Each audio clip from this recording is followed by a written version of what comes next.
देखिए, योग में बहुत सारी ऐसी चीज़ें हैं जो कमर दर्द में बहुत ज़्यादा बेनिफिशियल होती हैं।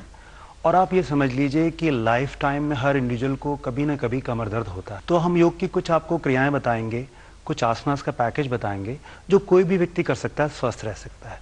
कमर दर्द में हम सबसे पहले क्या करते हैं कि ये देखा गया है कि हमारा जो पॉस्चर होता है, ज़्यादातर खाना, बैठना, लिखना, पढ़ना, उसमें कहीं ना कहीं कोई उसमें हमारा पॉस्चर रॉन्ग होता है।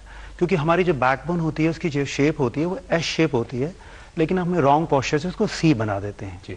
तो सबसे पहले और हम ये बताना चाहेंगे कि कमर दर्द के लोगों को क्या करना चाहिए। मुद्राओं में एक वायु मुद्रा होती है, क्योंकि हमारे शरीर में जो लोग कमर दर्द से परेशान रहते हैं उनके शरीर में वात ज़्यादा हो जाता है। तो वायु मुद्रा के लिए सबसे हमको ये करना होगा, अपनी इंडेक्स फिंगर को हम थंब की बेस पे लगाते हैं इस प्रकार से, और तीनों हमारी जो उंगलियां होती हैं स्ट्रेट होती हैं। इस मुद्रा का अभ्यास हम 5 से 10 मिनट रोज कर सकते हैं। इससे क्या होगा, धीरे धीरे हमारे शरीर में वायु कम बनेगी। वायु ज़्यादा बनने से क्या होता है, प्रेशर होता है, हमारे जॉइंट से प्रेशर पड़ता है, जिससे हमें कमर दर्द होती है। तो एक तो वायु मुद्रा का अभ्यास कर लें।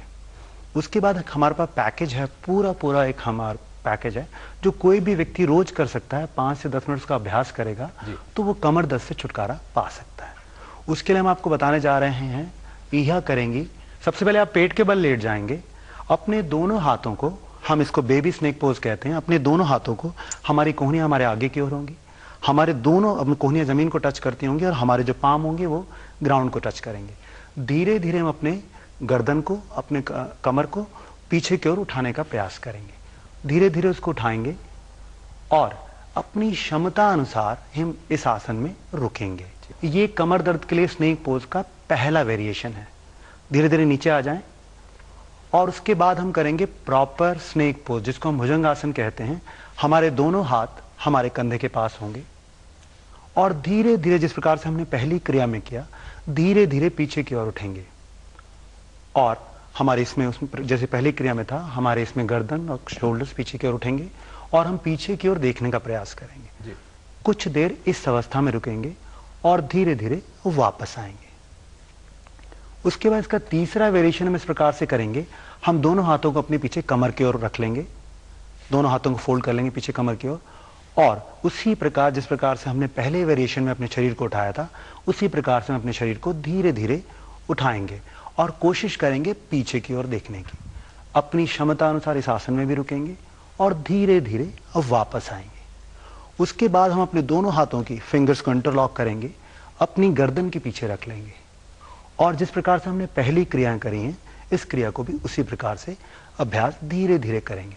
ऊपर की ओर उठेंगे, सामने की ओर देखेंगे और अपनी क्षमता अनुसार रुकेंगे और फिर धीरे धीरे नीचे आ जाएंगे। तो ये आपने देखा स्नेक आसन के 4 वेरिएशन। इन चारों आसनों से क्या होता है कि जो हमारी स्पाइनल कॉर्ड होती है, उसमें जो 33 वर्टेब्रास होते हैं, एक एक हड्डियों की एक्सरसाइज होती है। उसके कारण क्या होता है, हमारा नर्वस सिस्टम स्ट्रांग होता है। यहाँ मैं एक बात और कह देना चाहूंगा, जो सांप होता है, सांप अगर बिल में चला जाए, आधा बिल में चला जाए, 2 हाथी के बल इतना व्यक्ति भी अगर ताकत है, उसको निकालना चाहे तो निकाल नहीं सकता है। उसका कारण क्या होता है कि सांप का नर्वस सिस्टम बहुत स्ट्रांग होता है। तो ये आसन हमारी बैकबोन तो अच्छी करता ही है, उसके अलावा हमारे नर्वस सिस्टम को बहुत स्ट्रांग करता है। लेकिन इसमें एक बात जरूर देखनी होगी, जो लोग अल्सर या हार्निया, हार्ट के पेशेंट हो, हाई ब्लड प्रेशर पेशेंट हो, वो इसका अभ्यास कदापि न करें। और सुनील जी, जो आसन में करना होगा, सबसे पहले आप वायु मुद्रा करेंगे। जो लोग भी पीड़ित हों, वायु मुद्रा करेंगे। उसके बाद इस आसन को क्रम अनुसार चारों चीजों को एक एक करके करेंगे, अपनी क्षमता अनुसार। रोज इसका अभ्यास 5 से लेकर 10 मिनट अगर आप करते हैं, तो आप ये समझ लें कि जिनका बहुत एक्यूट अगर बैक पेन है, वो भी 15-20 दिन के बाद धीरे धीरे ठीक हो जाएगा।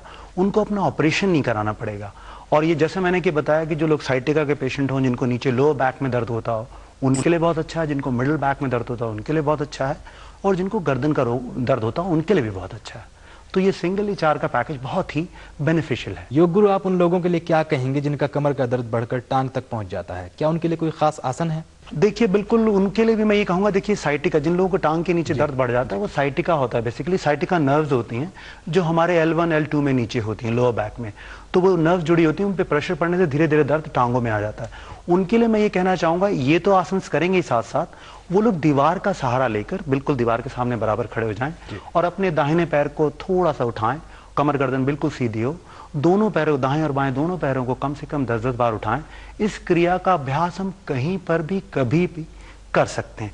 इन आसनों के साथ और ये क्रिया में अभ्यास करें तो निश्चित तौर पर हम छुटकारा पाएंगे कमर दर्द। और सुनील जी, आजकल यंग निवाए उनके लिए क्या आसन है? देखिए, पोस्चर ठीक करने के लिए सबसे पहले you have to feel tall, and when you feel tall you behave tall, you look toll.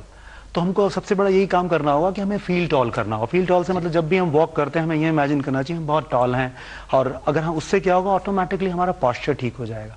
हमारा पोस्चर ठीक हो जाएगा तो हम कमर दर्द की प्रॉब्लम से काफी हद तक बच